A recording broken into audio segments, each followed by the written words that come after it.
Allah, saya teringat kata-kata guru kami, Tunku Raja Saleh. Kalau bab fiqah ni, katalah kita solat batal, solat lagi. Solat batal, solat lagi. Tapi kalau akidah batal macam mana? Oh, beratlah tadi. Sama-sama ya, saya insaf lah apa yang berlaku. Saya dua ni.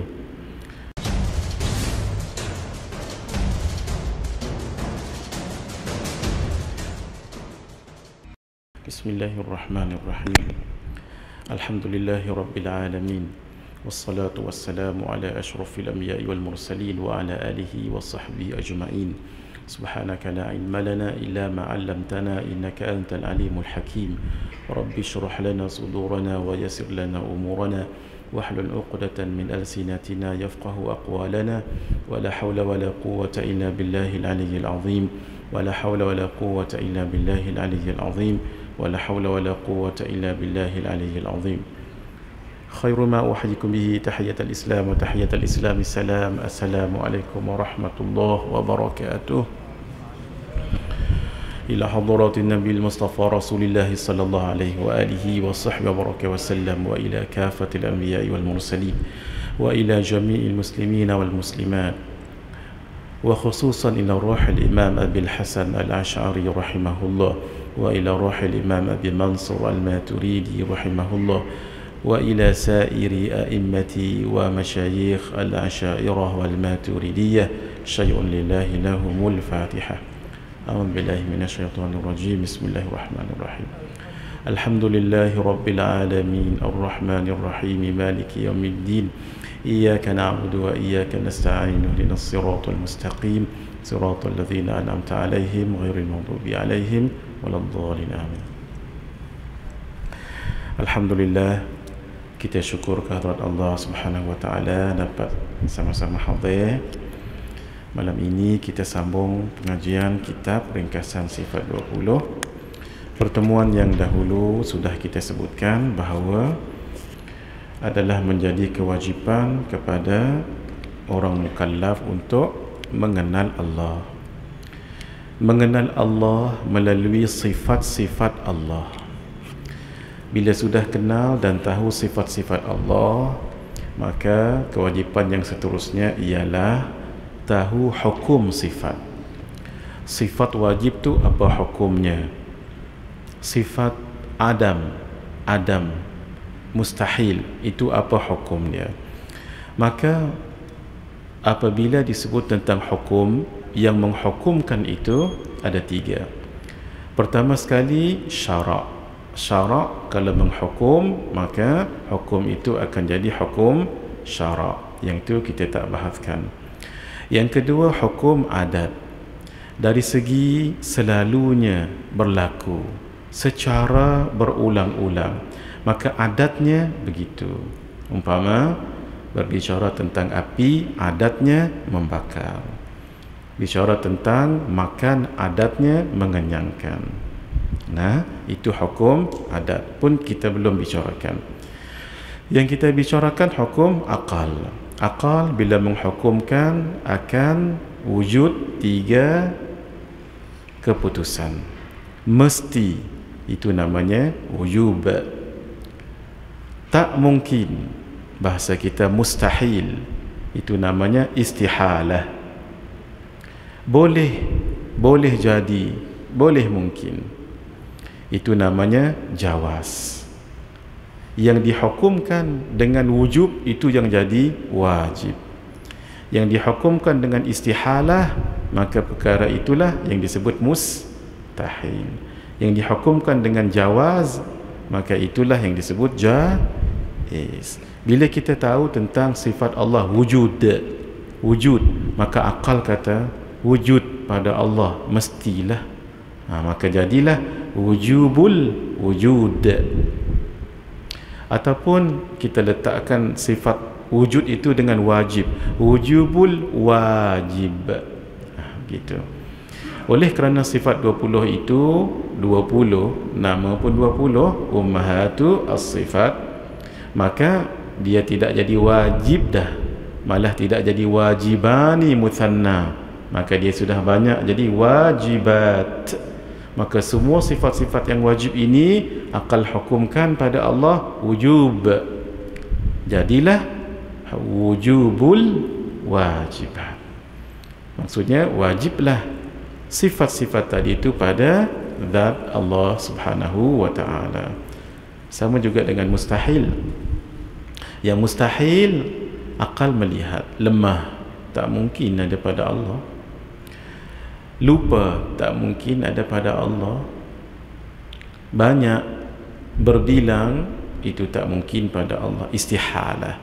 Oleh kerana sifat-sifat yang mustahil itu tak mungkin ada pada Allah, dan banyak, lawan 20 sifat jadi 20, jadi istihalatul mustahilat. Nah, adapun sifat yang harus satu tetapi perkara yang harus itu banyak, maka dipanggil jaizat. Maka akal menghukumkan Allah mengutuskan para nabi dan rasul, jawaz. Allah mengutuskan memberi pahala pada orang yang beramal, jawaz. Dan perkara yang jaizat itu banyak, maka jadi dihukumkan jawazul jaizat. Inilah dia kesimpulan belajar sifat 20. Bukan hanya tahu, bukan hanya mengenal, tapi mesti hukum. Hukumkan sifat itu pada Allah. Bukan hukumkan Allah pada sifat itu, tidak. Hukumkan sifat tadi itu kepada Allah. Maka kesimpulan belajar sifat 20 ini dihafal lah ni.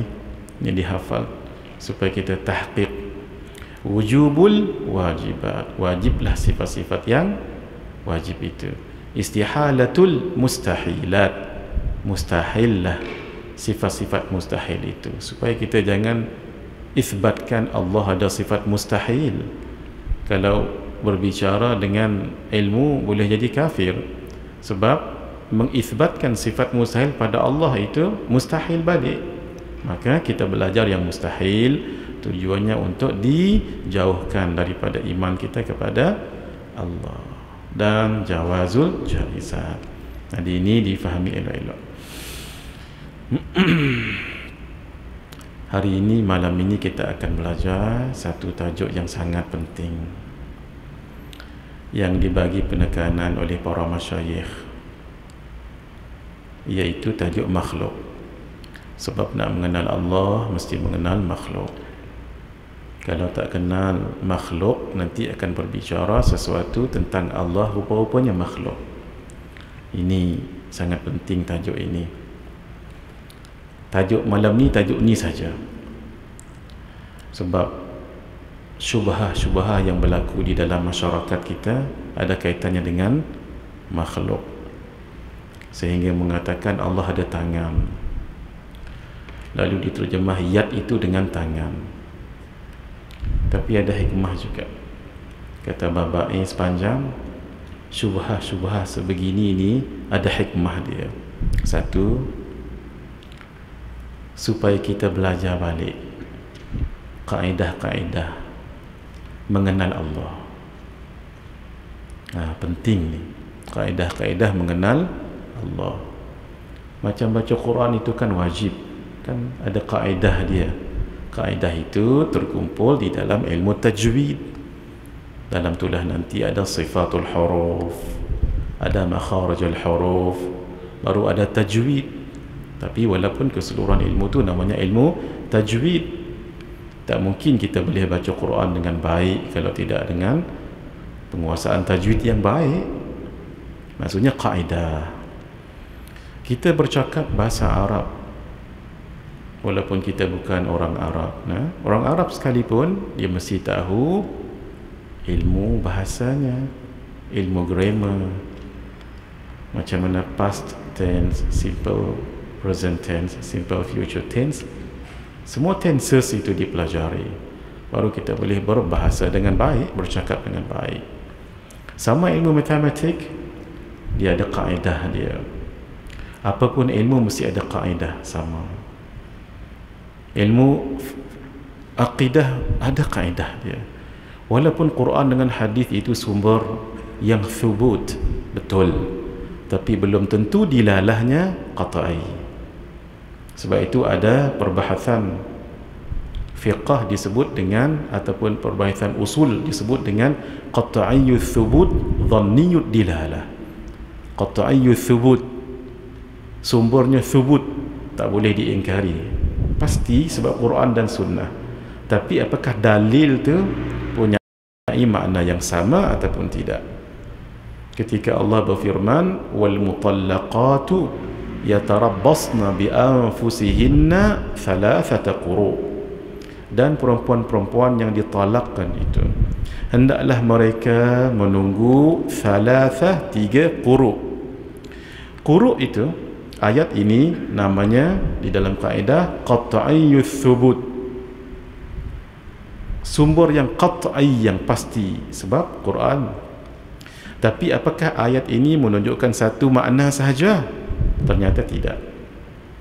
Sehingga 4 mazhab itu khilaf. Yang dikatakan quru' itu bersihkah ataupun kotorkah?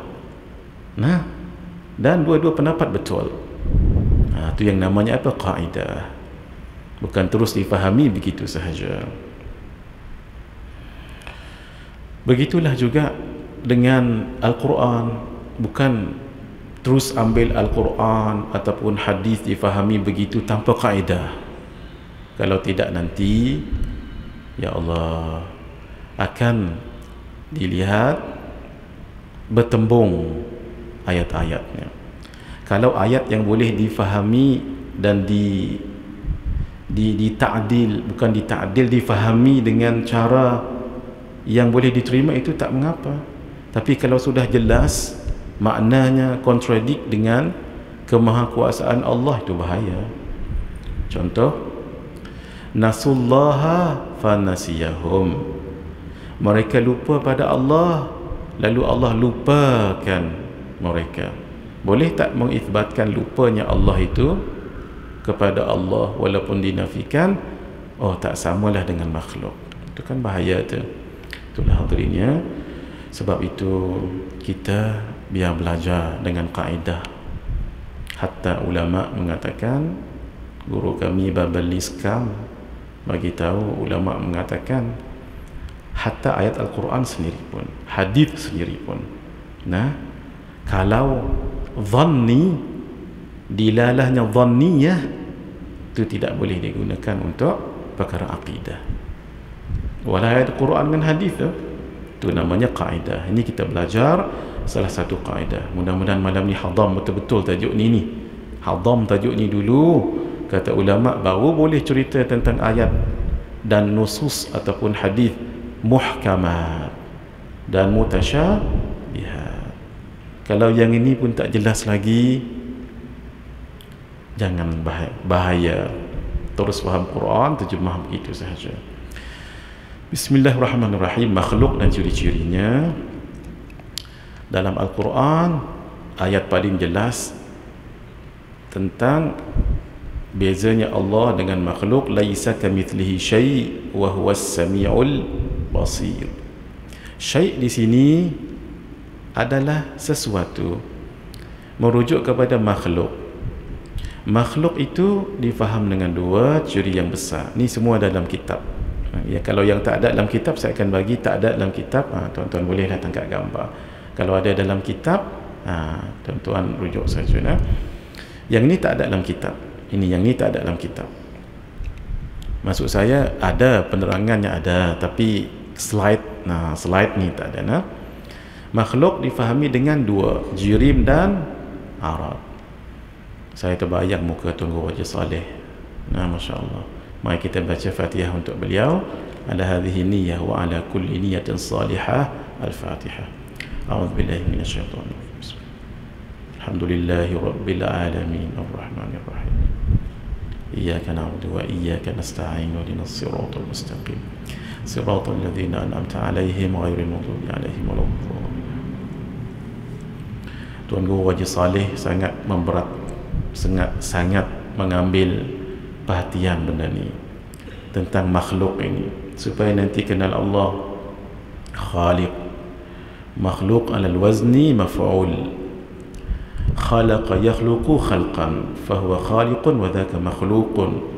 Makhluk, maju kita kilah ya, makhluk dikenal dengan dua ciri penting, iaitu jirim, benda ataupun zat, walaupun taklah tepat tetapi untuk memaham secara mudah. Yang kedua, sifat benda itu, sifat zat itu tu namanya arad. Baik, kenapa dia sebut arad? Sebab dia baru datang. Sebab kita kan baru datang. Mat arid lis sukun tu, mat arid lis sukun, dia asalnya apa? Asalnya adalah mat asli, mat tabi'i. Iyyaka na'budu wa iyyaka nasta'in. Oleh kerana dia waqaf, jadi mat arid lis sukun, maka jadilah mat arid lis sukun yang asalnya adalah mat tabi'i, mat asli ataupun mat tabi'i. Tabiat orang Arab bila jumpa alif sebelumnya baris fathah mesti panjang, mesti mat tu maksudnya panjang. Ya wa qablahu kasrah, ya sukun dan sebelumnya kasrah mesti panjang. Waw sebelumnya baris hadapan mesti tabiat orang Arab, sebab itu disebut tabi'i, mat tabi'i. Sebab itu kalau kita tulis dalam Jawi, nama saya Ahmad, saya suka makan nasi, kalau orang Arab habis di matnya. Kalau kita nama saya Ahmad, saya suka makan nasi, kalau tulis dengan Jawi habis di matnya. Nama sebab nun alif mim, saya Ahmad, itu tak apa. Saya sebab sin alif, suka makan nasi. Bila nak habis? So tabiat orang Arab begitu. Sebab itu arad tu itu untuk makhluk, sebab kita baru datang, kemudian kita datang didahului oleh tiada. Allah ada tanpa didahului oleh tiada. Ini ada dalam kitab, ini ada dalam kitab. Makhluk, kata kita, ada beberapa nama yang merujukkan makhluk. Satu yang paling famous, hadith. Hadith dia beza dengan hadith. Hadith itu ma sadara 'an Nabi sallallahu alaihi wa alihi wasallam qawlan, apa yang keluar daripada perkataan ataupun mulut Nabi itu, iaitu perkataan-perkataan baginda sallallahu alaihi wa alihi wasallam, itu hadith. Ini hadith. Hadith ini lawannya qadim. Hadith ini lawannya qadim, sebab ia bersifat dengan hudus. Hudus baharu, lawannya qidam. Sebab itu Allah bersifat dengan qidam, maka Allah qadim. Kita bersifat dengan hudus, maka kita hadith. Apa dia? Sesuatu yang sebelumnya tidak ada, kemudian diadakan oleh Allah. Baharu kat sini bukan lawan lama, tidak nak. Baharu ni lawannya tidak ada mula. Kita ni ada mula. Katalah umur saya sekarang ini 40 tahun. Sebenarnya tidak ya, tapi ambil mudah-mudah. Sebenarnya tidak. Umur saya sekarang 40 tahun. 40 tahun dulu saya tidak ada. Saya tidak ada. Nah, kemudian datanglah saya ke dunia ini. Jadi saya ada didahului oleh tiada. Itu maksudnya hadis, bukan kena-mengena baru dengan lama. Inilah yang selalu dipakai. Baharu-baharu. Itu disebut baharu-baharu. Baharu tu maksudnya makhluk. Yang kedua yang agak selalu digunakan dalam kitab tauhid, mungkin.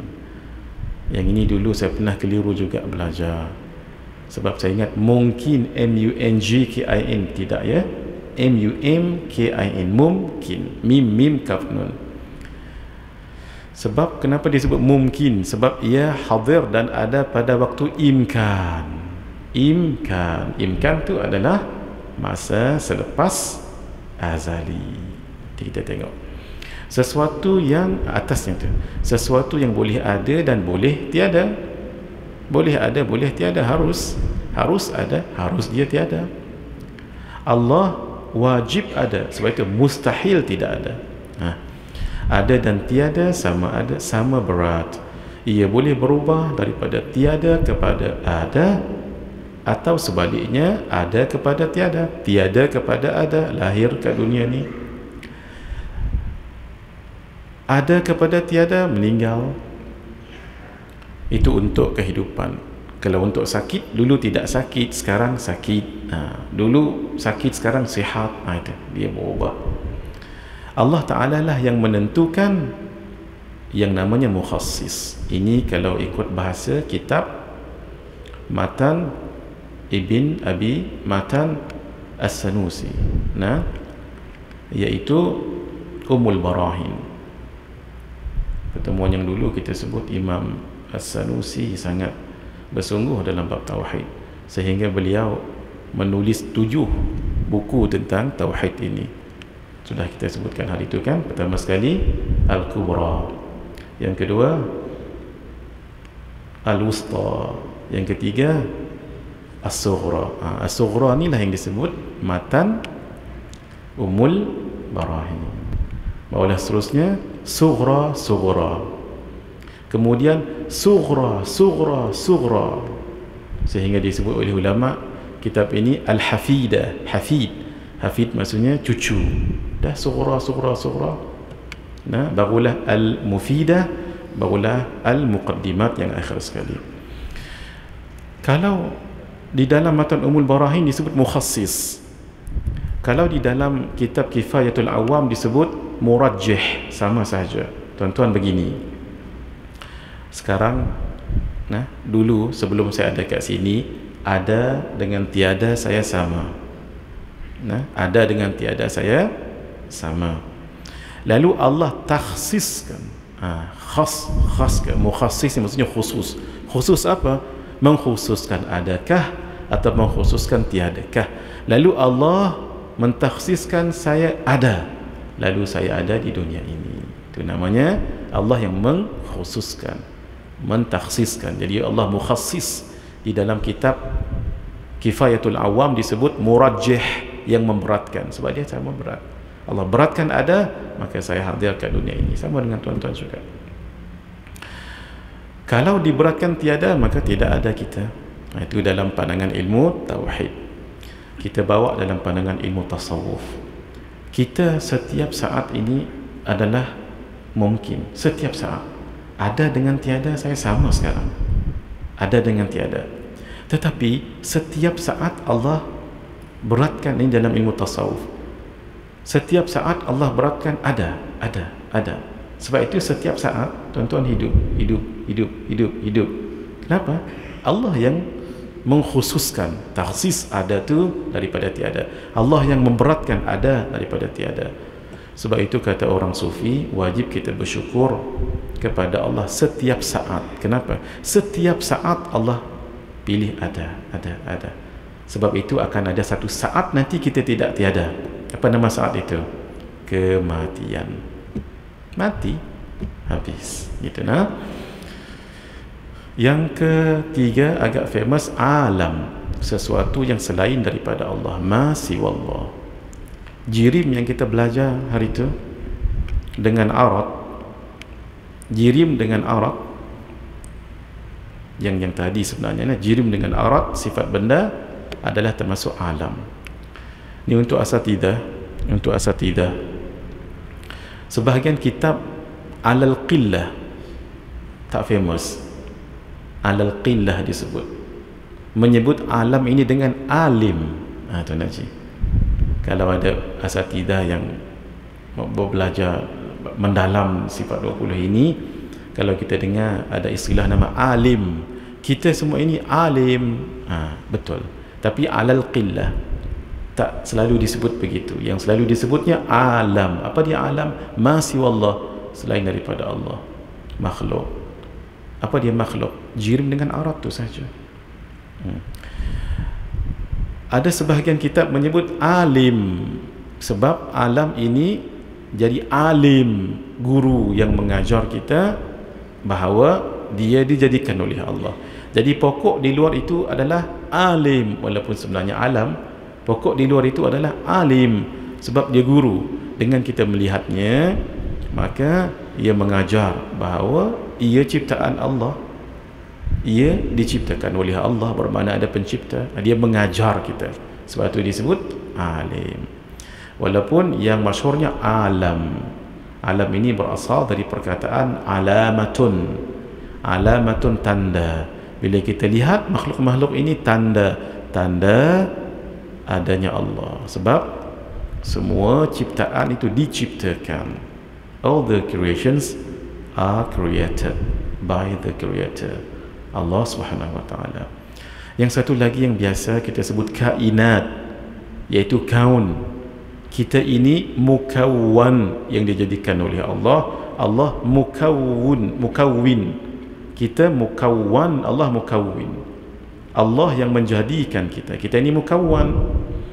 Dan kita ini disebut kainat, sesuatu yang diciptakan, dijadikan oleh Allah Azza wa Jalla, bahasa yang selalunya kainat. Ini sangat penting ada dalam kitab, tuan-tuan.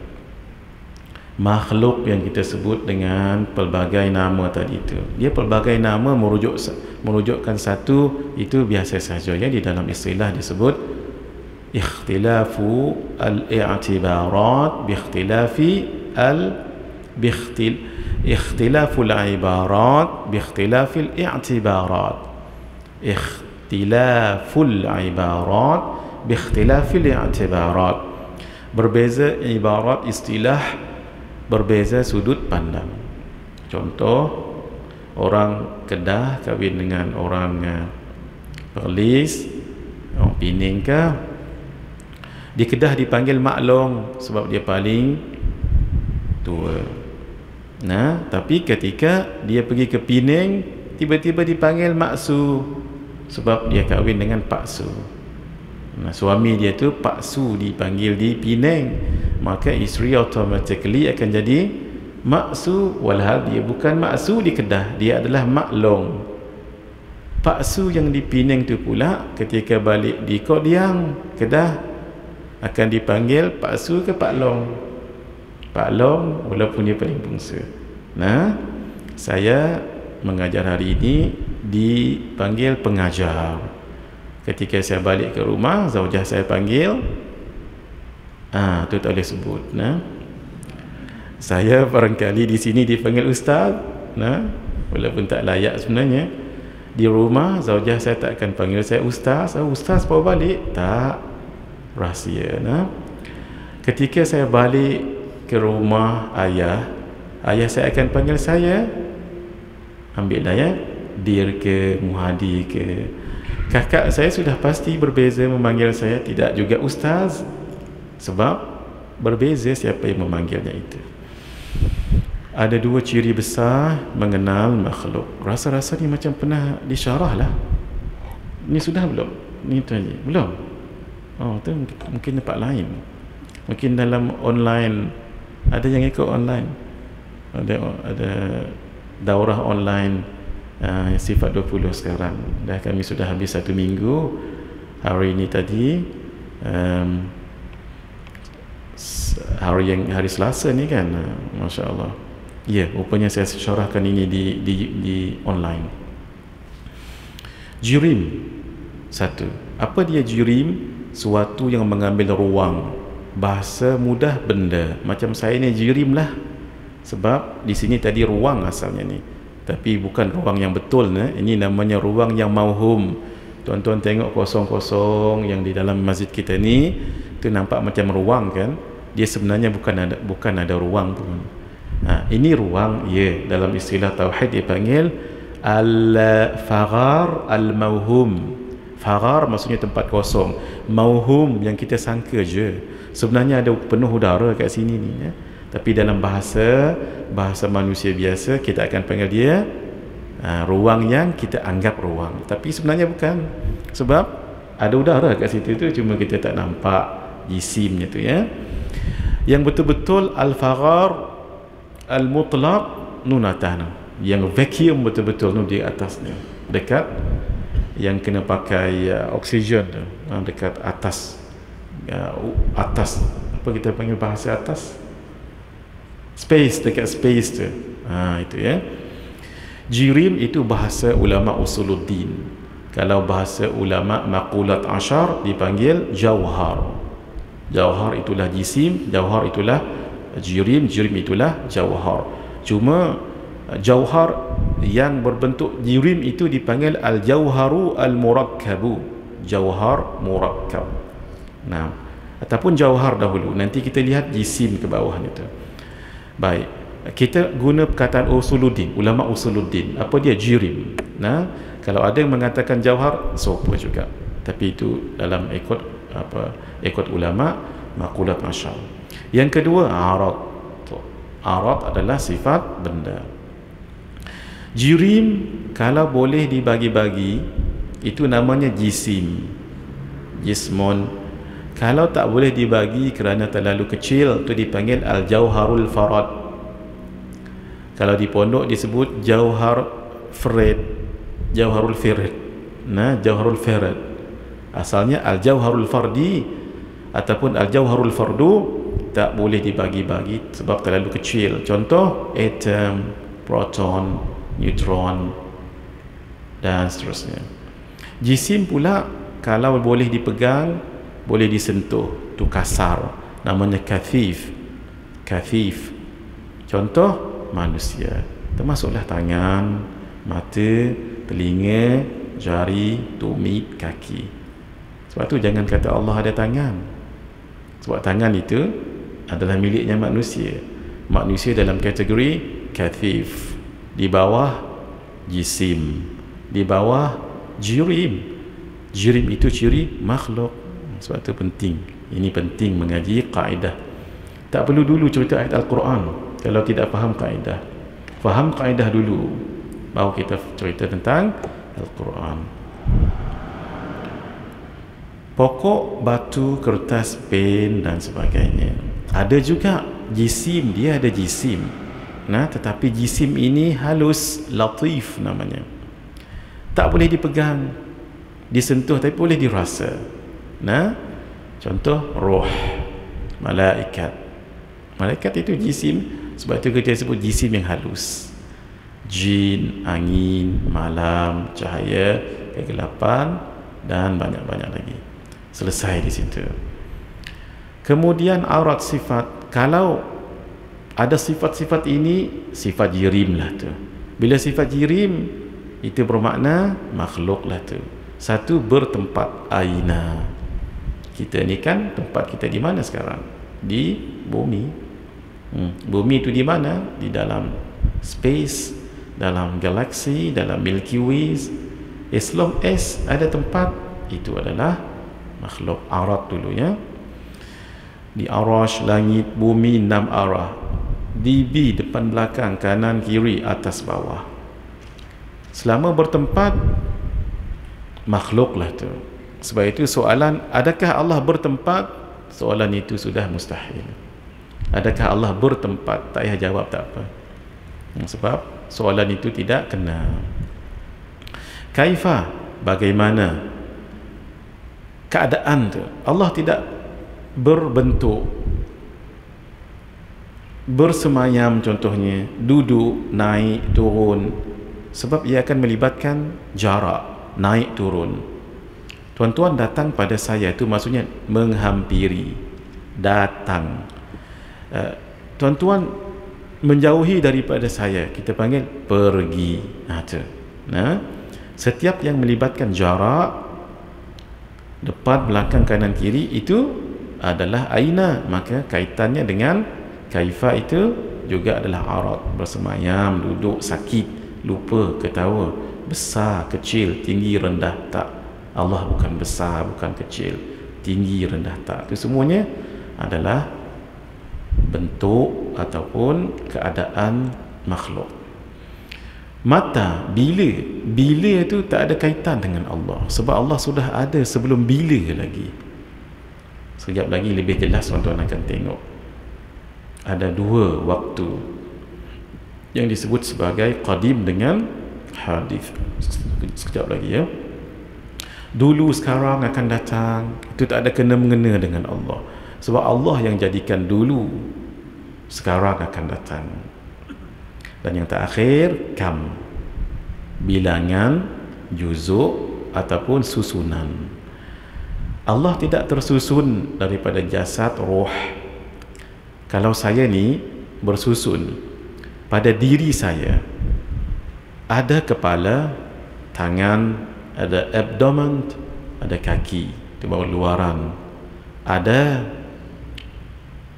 kulit, ada daging, tulang, darah, ada tisu, last sekali roh. Maka terangkum semua itu dalam diri saya, pada diri saya tersusun daripada juzuk-juzuk itu. Maka itu namanya kam muttasil. Kam muttasil, sebab ia tersusun. Muttasil maksudnya bersambung. Sambung. Kita pun mengaji mat wajib muttasil. Kalau mat jaiz munfasil, itu sama. Kalau ada orang lain identically macam saya, dunia Melayu selalu kita kenal dengan 7 pelanduk. Berapa serupa pelanduk? Berapa bunyi? 2, bukan 4. Mungkin itu orang lain tu. Kalau Melayu kita pelanduk 2 serupa. Identically sama. Itu maksudnya kamun fasil. Kalau Allah tidak tersusun daripada ruh. Karena itu lagu mana Allah nak hidup, tu hikmah kita belajar sifat ma'ani itu kemudian. Allah hidup dengan sifat. Apa nama sifat itu? Haya. Itu. Sebab itu jangan dikatakan Allah hidup dengan ruh. Walaupun ada sebahagian kitab menyebut ruh itu ruh yang qadim. Tidak ada ruh yang qadim.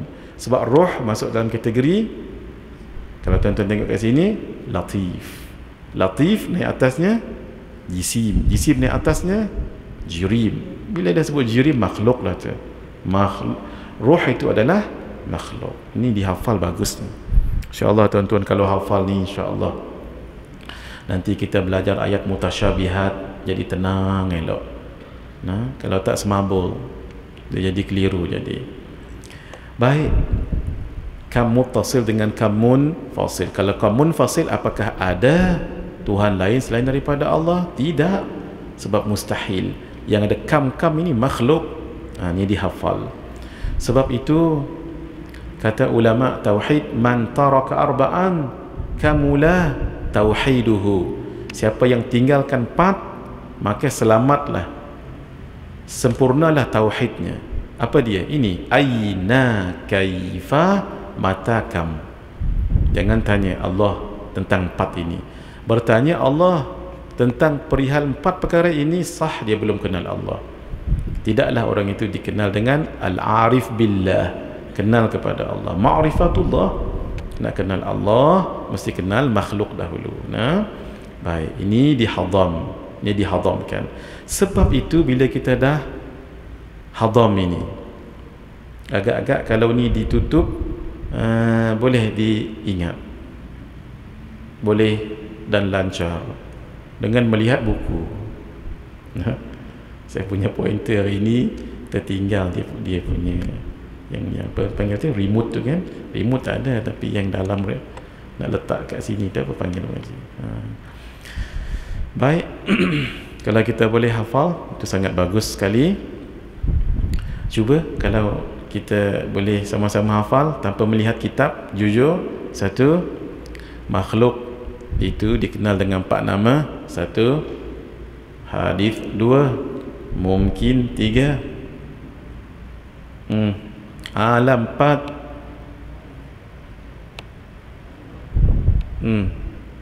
pertama sekali hadis, yang kedua alam, 3 mungkin, yang keempat kainat.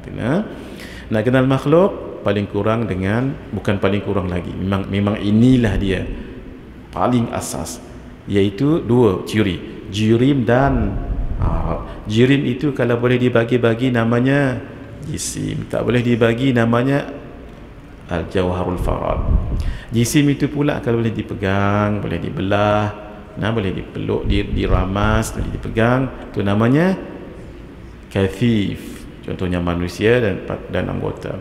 Kalau tak boleh, itu namanya latif, contohnya ruh, malaikat dan sebagainya. Jirim mesti ada sifat dia. Sifat jirim itulah namanya arad, paling kurang 4. Dia ada 10 dalam maqulat asyar, tapi cukup dengan 4 ni dulu. Satu, bertempat, dalam bahasa Arab dipanggil aina. Yang kedua, berkeadaan, berbentuk, bersaiz, itu namanya kaifa. Yang ketiga, bermasa, dilalui oleh masa, itu namanya mata. Dan yang terakhir, bersusun, itu namanya kam. Mustahil Allah daripada semua ini. Karena itu jangan katakan Allah ada tangan, ada jari, ada mata, ada telinga. Kalau ditanya orang kenapa, semua ini adalah jirim. Lepas tu jirim, ciri kepada makhluk. Selesai. Baru kita jelas. Nanti ayat seolah-olah Allah ada yad, Allah ada yad. Tunggu dulu, selesaikan ni dulu. Kalau ni tak selesai, belum lagi nak menjangkau kat sana tu. Baik. Jangan katakan Allah ada ruh, sebab ruh itu termasuk di dalam jisim yang latif. Jangan katakan Allah berada di arash, di langit, di bumi, di Bukit Tur Saina, di Mesir, sebab itu adalah arad aina. Arad aina itu termasuk arad. Baik, jangan katakan Allah berada di atas arash, di atas langit, di atas Bukit Tur Saina, di dalam perut ikan nun. Jangan, sebab atas, dalam semua itu adalah arad. Arad, apa nama arad itu specifically? Aina. Jangan katakan Allah turun naik.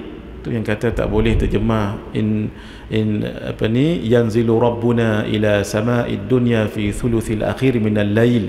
Jangan diterjemah Allah Ta'ala turun ke langit dunia 1/3 malam yang akhir. Tak. Kalau turun itu adalah kaifa. Langit adalah jirim. Itu dipasang begitu tadi. Baru kita jelas, ya. Lepas tu bagaimana? Di situlah letak salaf dengan khalaf berbeza dari segi murad. Adapun zahirnya laisa bi murad. Turun naik itu laisa bi murad. Barulah berbeza. Kalau salaf tafwid. Tapi jangan kata turun, tafwid. Apa dia? Nuzul. Kataan nuzul saja. Yanzilu rabbuna apa? Wallahu alam. Kalau khalaf, ta'wil. Ta'wil yang sesuai. Apa dia? Turun. Turun apa? Turun rahmat itu mendekat ke muka bumi. Tuan-tuan, kalau boleh miliki kitab yang sifat 20 tu. Sebab di belakang tu ada tajuk yang penting. Saya tahu bila kita mengaji sifat 20 akan ada orang tanya tentang perkara-perkara macam ni. Sebab itu kalau tuan-tuan buka kitab sekarang, cuba di belakang tu tengok pendekatan salaf dengan khalaf. Yang itu insya-Allah umur panjang, kita akan mengaji sampai khatam. Sampai khatam. Dan setelah itu ada dalam kitab, dalam komputer saya ni yang tuan-tuan ada tu. Miliki dulu kitab itu. Kalau boleh beli untuk anak-anak. Sekarang menakutkan. Sekarang saya rasa menakutkan. Perkembangan yang mutaakhir ini menakutkan saya. Wallahu alam, sebab kita mengajar akidah ni mengaji. Dulu orang takut nak sebut tangan Allah, muka Allah. Sekarang seperti tak segan-segan. Takut saya, wallahu alam. Sebab itu tuan-tuan, pasak mesti kita belajar ilmu akidah ni. Itu yang kata Baba, ada hikmah juga Tuan Haji. Syubah-syubah sebegini ada hikmah. Ilmu-ilmu macam ni ada dalam kitab kuning ni. Kitab kuning yang saya ajar ni. Cuma saya perbaharukan dengan bentuk slide macam ni, PowerPoint presentation. Dulu orang pandang sebelah mata je kitab kuning ni. Sekarang kalau tak rujuk kitab kuning, macam mana? Nak rujuk kitab Arab, barangkali tidak mampu untuk memahaminya dengan baik. Finally, dengan kitab kuning juga barulah nak cari. Sebab itu kembali, ada hikmahnya ni, supaya ilmu-ilmu sebegini ni dipelajari dengan tahqiq. Sebab itu tuan-tuan hadir, kita sama-sama mudzakarah, ya. Ini sangat bagus sekali. Kalau boleh, kalau lepas contohnya ada kelas yang tuan-tuan tak hadir di Masjid Al-Hasanah ni, tengok balik rakaman-rakaman. Sebab ilmu akidah ni dia bukan macam ilmu lain. Kalau ilmu tasawuf ke, tu senang, tak baca pun boleh mengajar, insya-Allah. Kadang-kadang bila orang mengajar tu agak hebat sedikit ni, nampak macam pelik, oh Syekh, kita tak sampai maqam lagi. Kadang-kadang boleh takwil macam tu.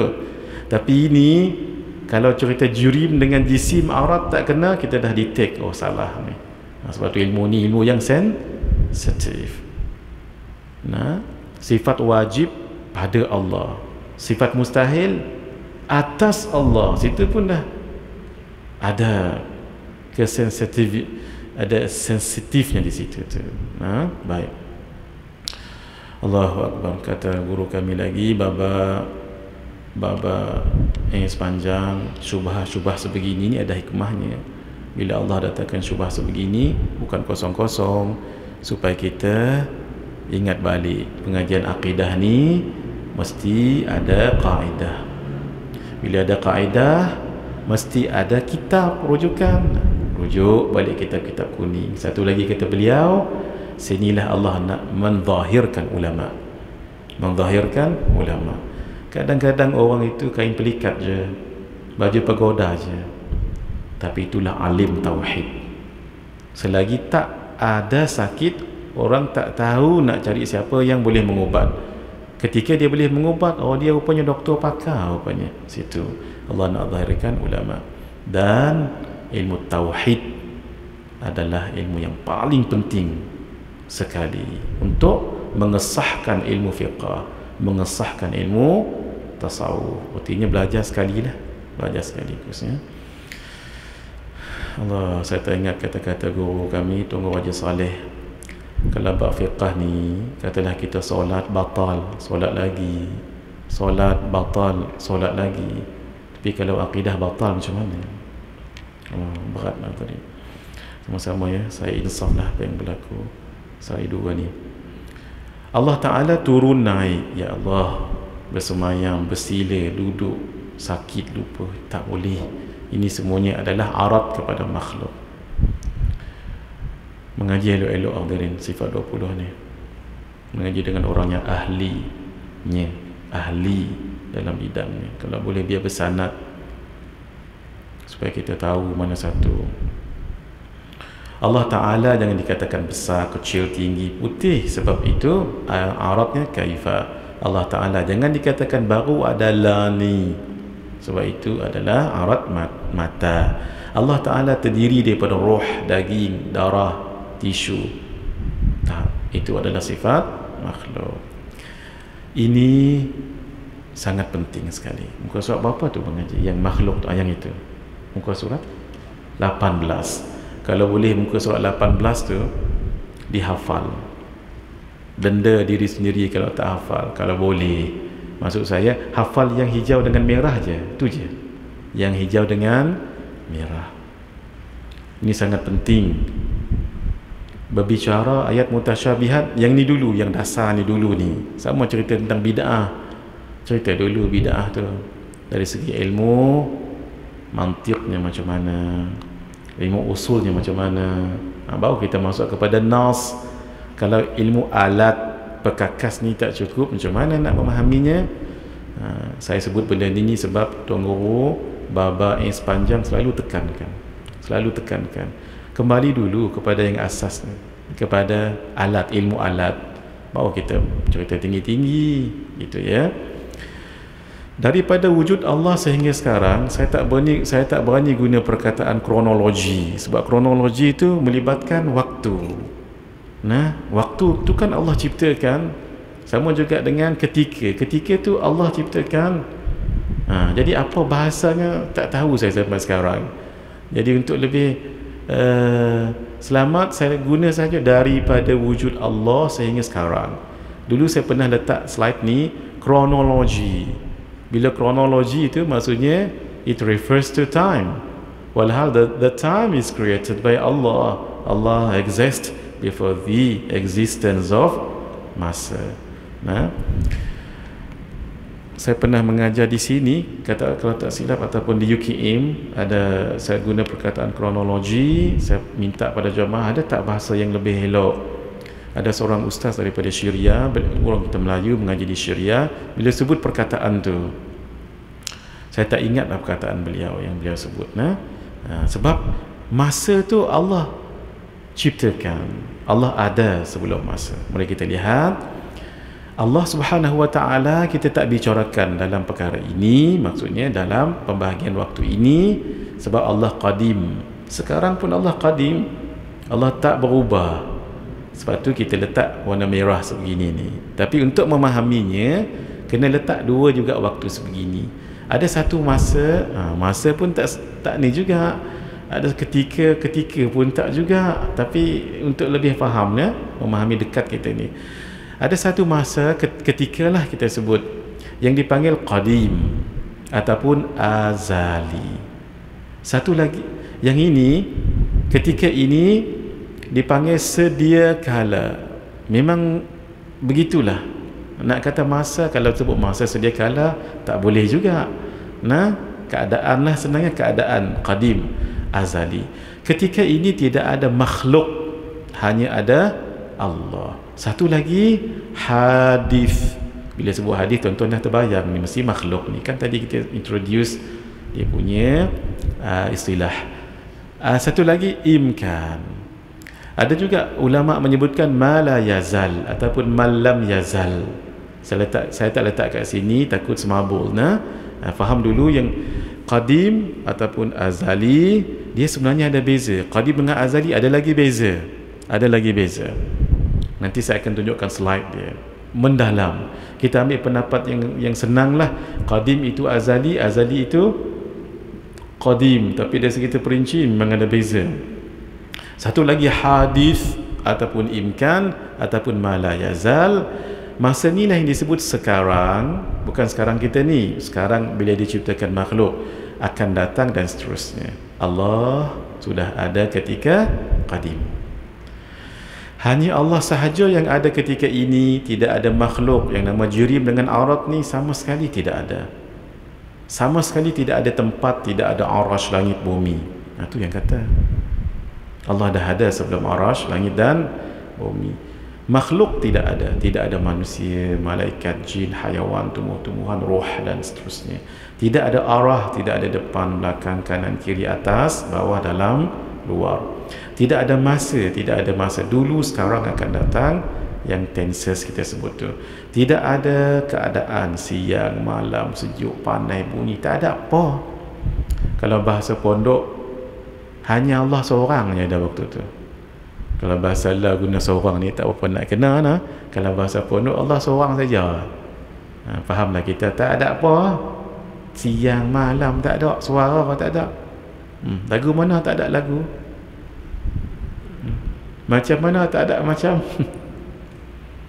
Habis tu tak habis. Tu bahasa guru kami, Tuan Guru Syekh Ahmad Ridauddin. Macam mana tak ada macam? Pasal Allah yang memacamkan macam. Lagu mana tak ada lagu? Pasal Allah yang melagukan lagu. Habis tu tak habis. Ini terjemahan kepada kalam Sayyidina Ali karramallahu wajhah wa radhiyallahu ta'ala anhu wa alaihi salam. Sayyidina Ali boleh sebut tiga. Radhiyallahu anhu, sahabi taradhi ya. Yang kedua karramallahu wajhah, takarrum. Yang ketiga alaihi salam. Sebab Sayyidina Ali adalah ahlul bait. Ahlul bait. Beliau sebut seperti yang dinukilkan oleh Al-Imam Abu Mudhaffar Al-Isfarayini dalam kitabnya At-Tabsir fid Din. Apa kata Sayyidina Ali? Innal ladzi ayyana al-ayna la yuqalu lahu ayna wa innal ladzi kayyafa al-kayfa la yuqalu lahu kayfa. Allah yang menjadikan tempat, jangan ditanya di mana tempat Allah. Allah yang menjadikan makhluk, jangan ditanya bagaimana bentuknya Allah. Nah, itu kalam tu. Sebab tu beliau sebut tak ada lagu, pasal Allah yang melagukan lagu. Dan tak ada mana, pasal Allah yang memanakan mana. Habis tu tak habis. Bila tak habis cerita, maksud kata lemah pikir. Lagu mana tak ada lagu? Macam mana dah kata tak ada macam? Lemah fikiran anak. Itu tanda beriman. Sebab kata Al-Imam, kata Sayyidina Abu Bakar As-Siddiq radhiyallahu ta'ala anhu, al-ajazu an darakil idraki idraku wal bahthu an dhatihi kufrun wa isyraku. lemah, kita nak memikir menggapai lagu mana tu, tu nama iman. Tapi kalau boleh kata bertempat lagi lagu ni boleh jadi takut syirik dan kufur, naudzubillah min dzalik. Baik, bila sahaja Allah jadikan makhluk yang pertama, hak tu khilaf. Ada kata qalam, ada kata akai makhluk yang pertama, ada kata Nur Muhammad.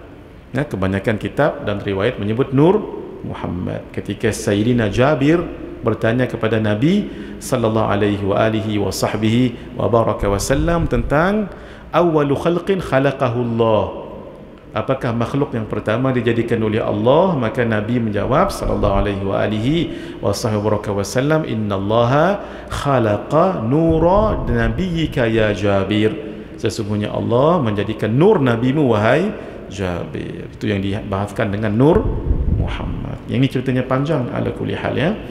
Baik, kalaulah kita terima dan kita ikut apa yang disebut oleh hadis tadi, diriwayatkan di dalam Musannaf Abdul Razzaq, Nur Muhammad terutama sekali. Barulah selepas itu makhluk yang lain, masa arah yang 6, kiri kanan, depan belakang, kanan, atas luar, atas bawah, luar dalam, barulah dijadikan qalam. Kita ikut pendapat Al-Imam At-Tabari. Ini hadis ni, sekuens ni mengikut Imam At-Tabari. Ayat Arash, waktu ni baru Arash. Allah jadikan air dulu, baru jadikan Arash. Tuan-tuan, sekejap lagi saya mula pukul 9.20 tadi. Saya akan berhenti pukul 10.20. Tapi dengan izin 10.30 boleh? Dengan izin ya. Baik, barulah kursi, wasi'a kursiyyuhus samawati wal ardh, sampai habis. Barulah cahaya udara, kegelapan, barulah langit, bumi, pokok,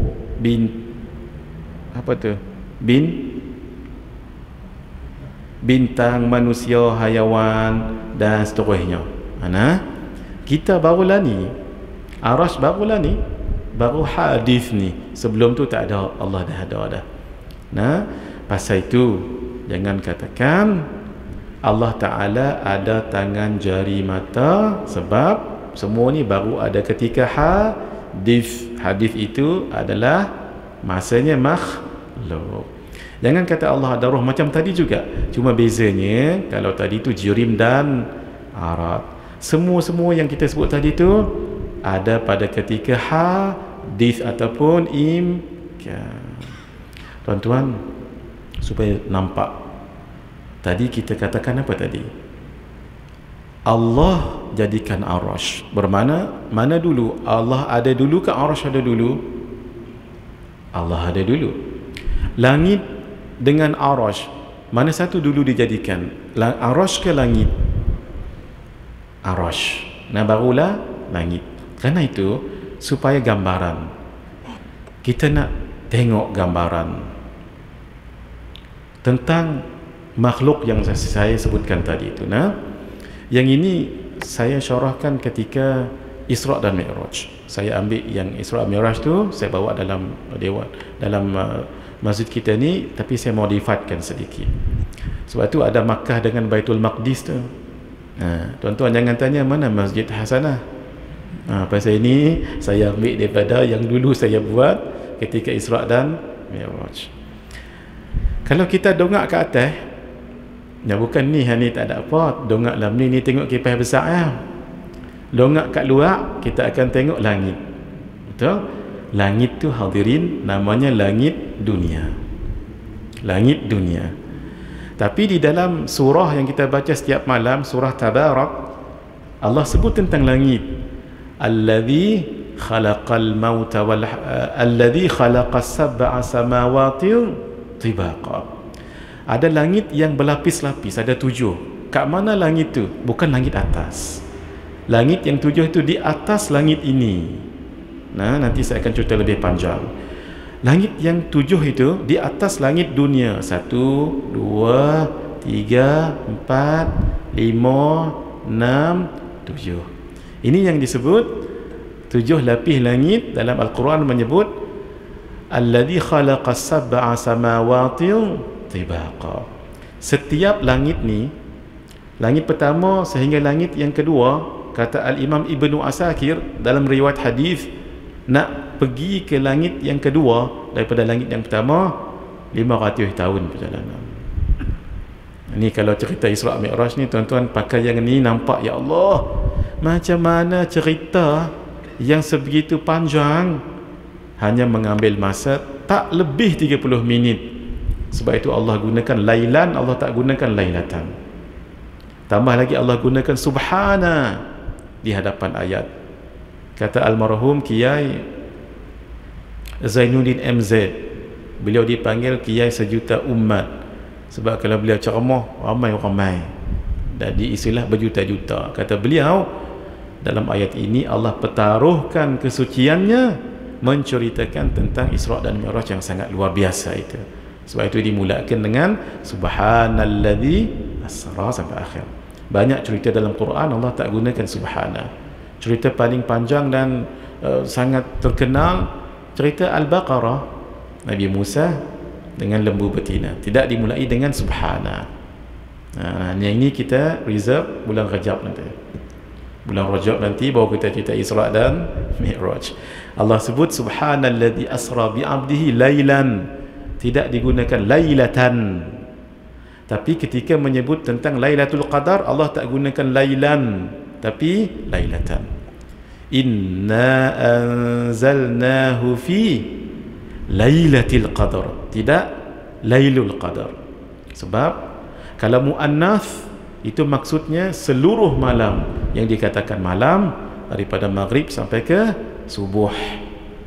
Nah, tapi Isra' dan Mi'raj itu berlaku lailan, sebahagian malam. Ulama mengatakan separuh malam, 1/3 malam yang akhir. Malam ni kan maghrib sampai subuh, bagi 3. 1/3 yang pertama, 1/3 yang kedua, 1/3 akhir. Hak inilah paling afdal kita sahur. Kita dapat sahur fadilah apabila kita bersahur selepas tengah malam. Itu namanya fadilah. Tapi afdal 1/3 yang akhir. Nah, di sinilah afdal untuk kita juga tahajud pada waktu malam. Isra' Mi'raj berlaku 1/3 yang akhir ni, bukan awal malam, bukan pertengahan, yang the last 1/3 of night. Pakat tidur habis orang. Al-Imam Al-Busiri menyebutkan pendeknya berlaku Isra' dan Mi'raj ini, thumma yarudduhu minal arash qabla ayyabrudal farash.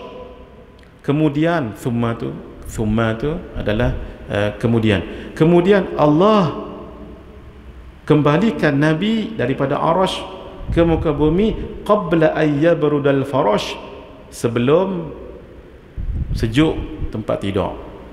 Tak sampai 30 minit. Tuan-tuan bayangkan peristiwa Isra' Mi'raj ni baru setengah ni, tak sampai lagi saya cerita ni. Tapi riwayat Al-Imam Ibnu Asakir menyebut langit pertama nak pi langit yang kedua 500 tahun.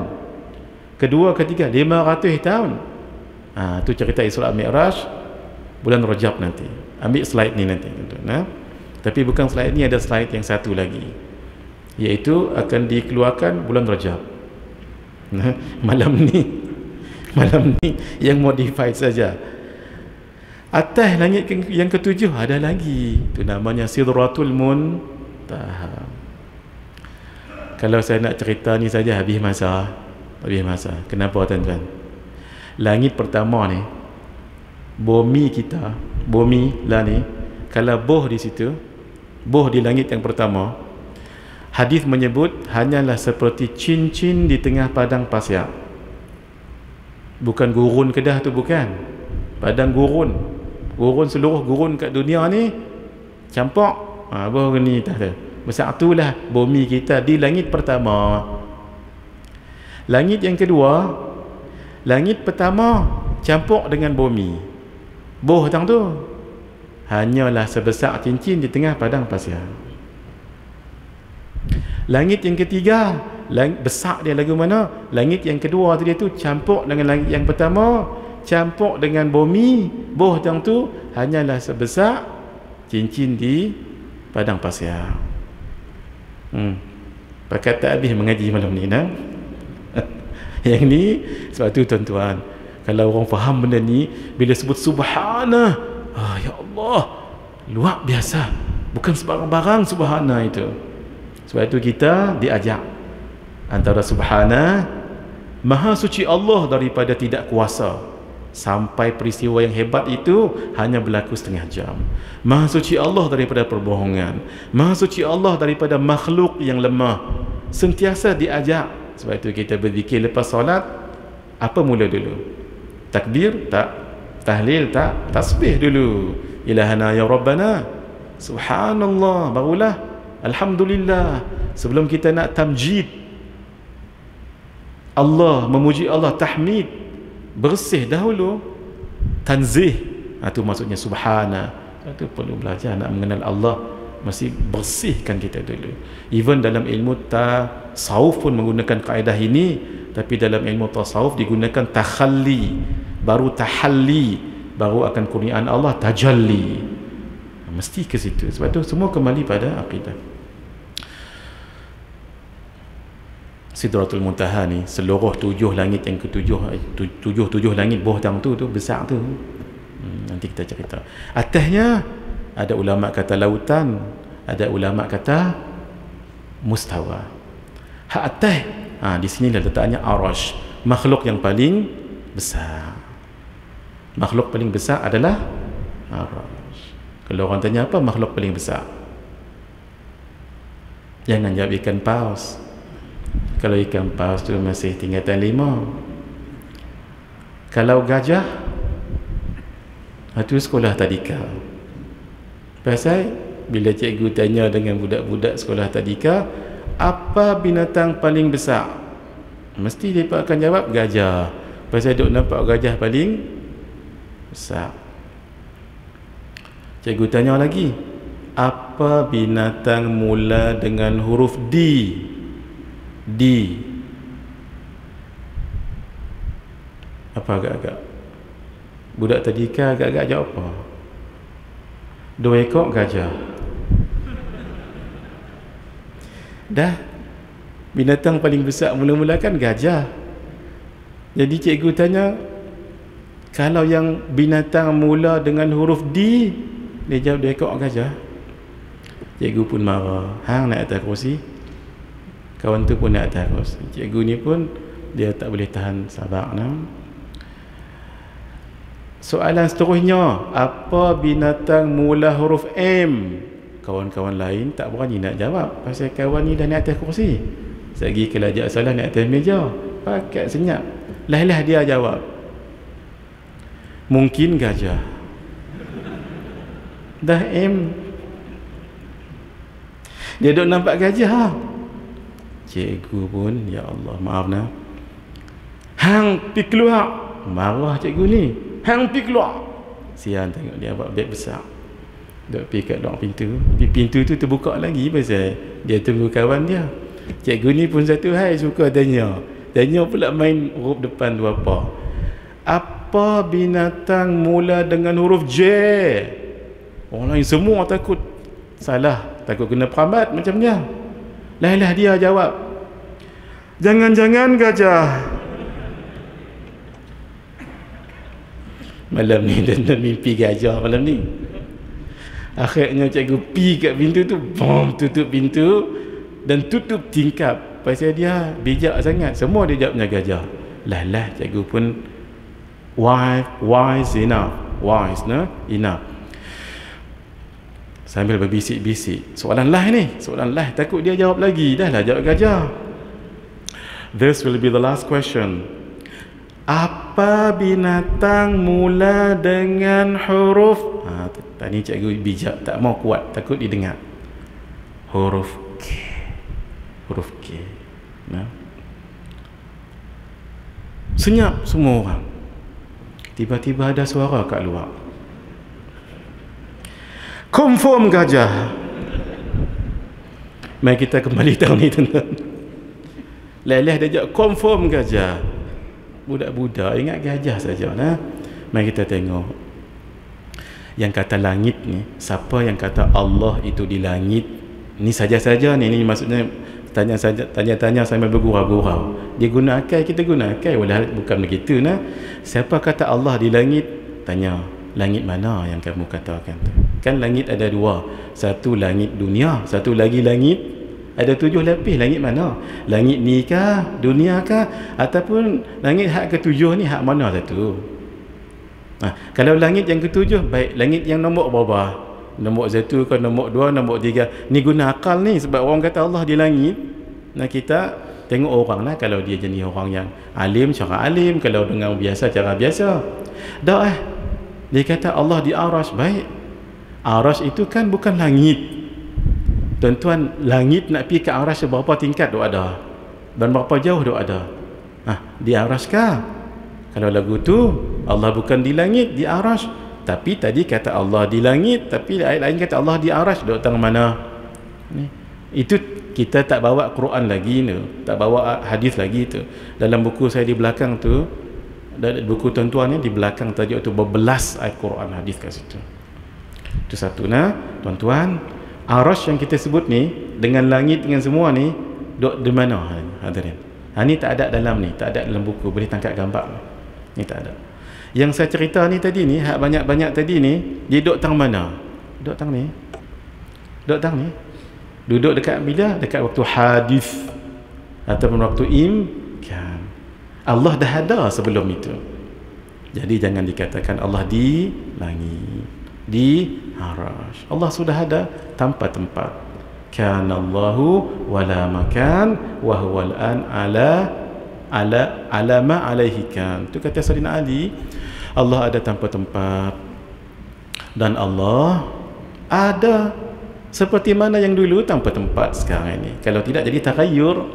Boleh, yang ni penting hadirin untuk ditangkap, tapi tangkap ni dulu. Ini penting dulu. Tangkap ni dulu baru hak ni. Silakan. Saya mohon maaf, saya tak bercadang untuk panjangkan lagi perbahasan, cuma untuk kita kongsikan. Malam ni kita akan tidur masing-masing. Ada satu doa yang kita baca pendek. Kadang-kadang kita pun tak baca sebab ia boleh. Yang kedua dulu saya tekan ya. Sudah ini sudah. Sebab ini penting. Ni kongsikan pada semua orang. Tuan-tuan saya izinkan. Apa tuan-tuan yang ambil tu kan?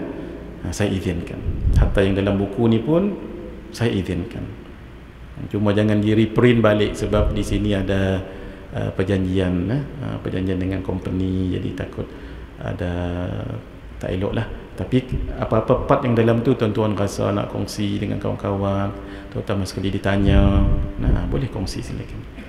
Baik, ada ini kita berhenti dekat ni. Cuma saya nak kongsikan, ini kan tadi arash, ini kan tadi langit, ini kan tadi langit-langit. Allah sudah ada sebelumnya. Baik,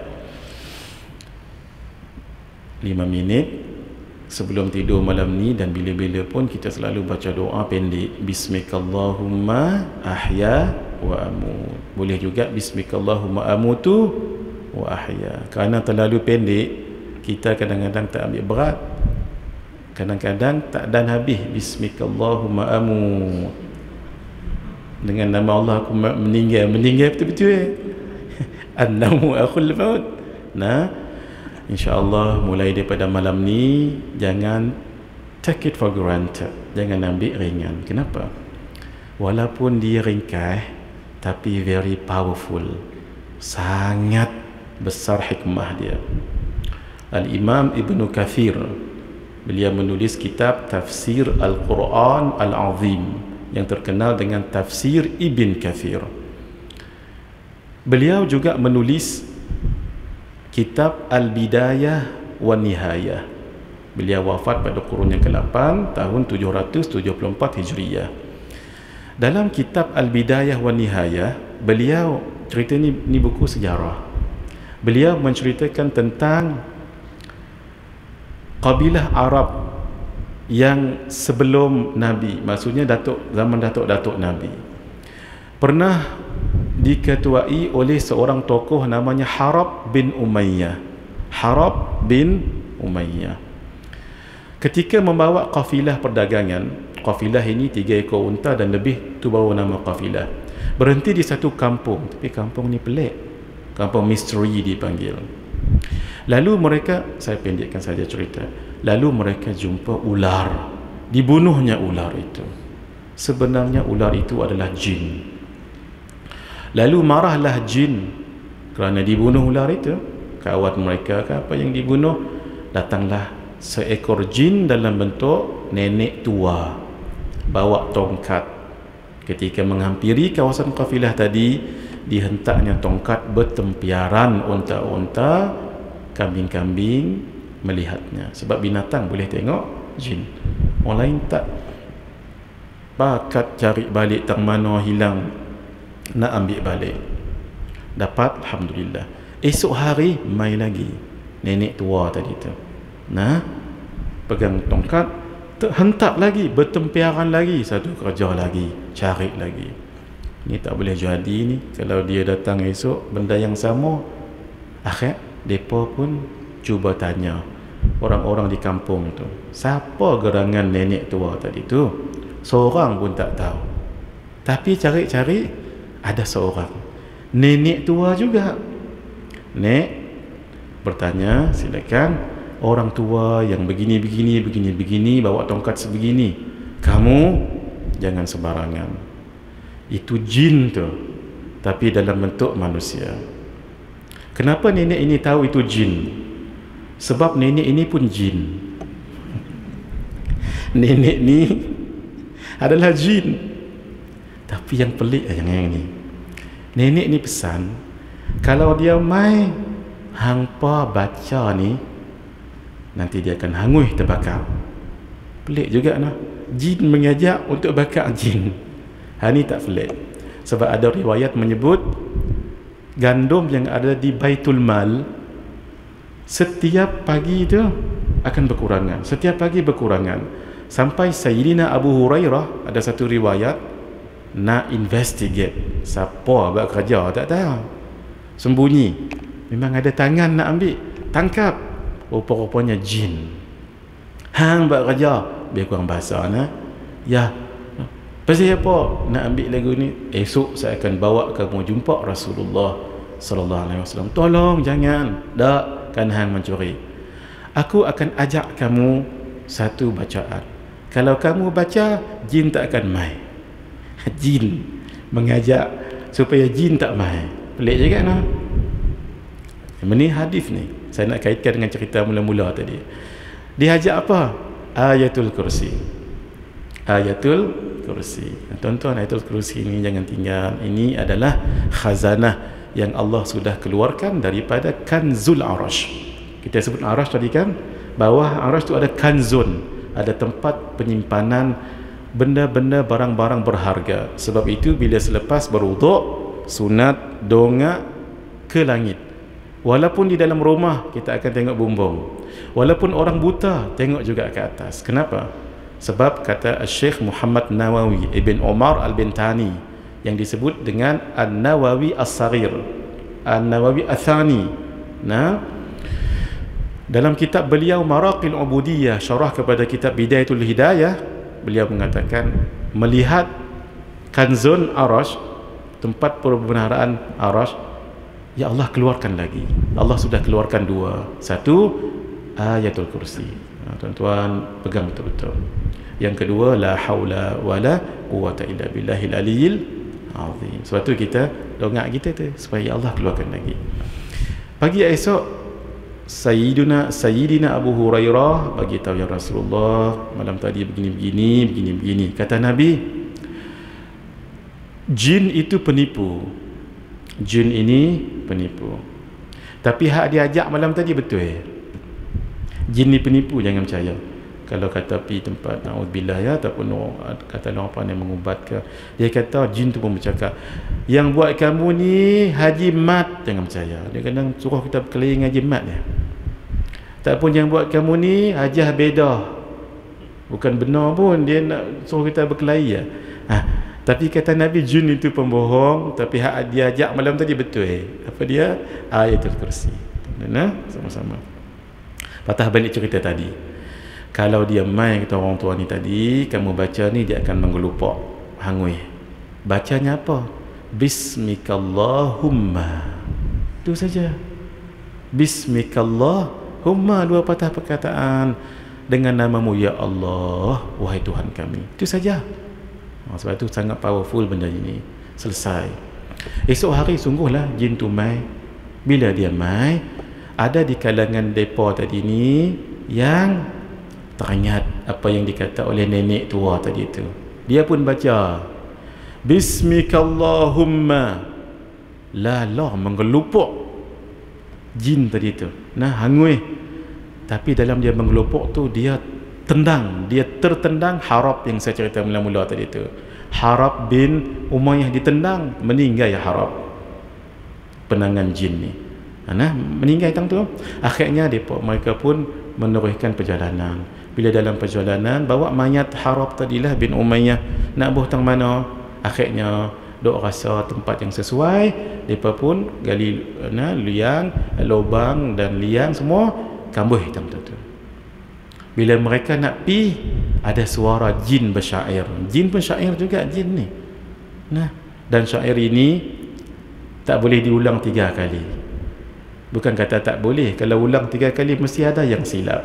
Sebab dia punya rajas dia tu bahar dia tu bahar rajas. Siapa yang mengaji ilmu arud dia bahar tu bahar rajas. Depa nak balik dengar ada suara jin bersyair. Ni jangan tulis sebab syair jin. Tadi tak apa, bismikallahumma tak apa. Ni jangan syair jin. Wa qabru harbin bimakanin faqrin wa laysa qurba qabri harbin qabru.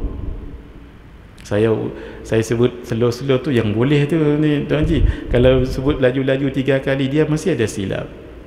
Wa qabru harbin bimakanin faqrin, dan kubur Harab bin Umayyah tadi tu dikuburkan bimakanin faqrin, di tempat yang jauh.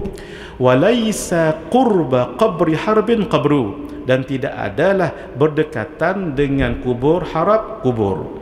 Maksudnya tak ada lah kubur yang berdekatan dengan kubur Harab. Siapa yang hafal ni cuba ulang 3 kali. Selalunya akan ada yang silap. Jadi jangan kita lupa baca sebelum tidur Bismikallahumma ahya wa amut. Dan ini juga sangat kuat untuk menghanguskan jin. Jadi boleh. Ini cuba tuan-tuan bayangkan kekuatan ayatul kursi. Bismikallahumma, tapi dengan yakinnya menghanguskan, menghancurkan jin. Ini kan pula ayatul kursi. Boleh nak? Sama-sama kita amal insya-Allah. Hadza wa billahi taufiq wal hidayah. Wassalamualaikum warahmatullahi wabarakatuh. Bismillahirrahmanirrahim. Alhamdulillahi rabbil alamin, wassalatu wassalamu ala asyrafil anbiya'i wal mursalin wa ala alihi washabbihi ajma'in.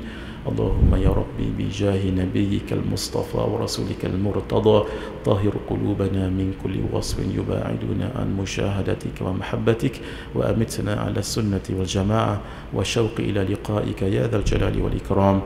Sallallahu ala sayyidina Muhammad wa ala alihi washabbihi ajma'in. Walhamdulillahi rabbil alamin.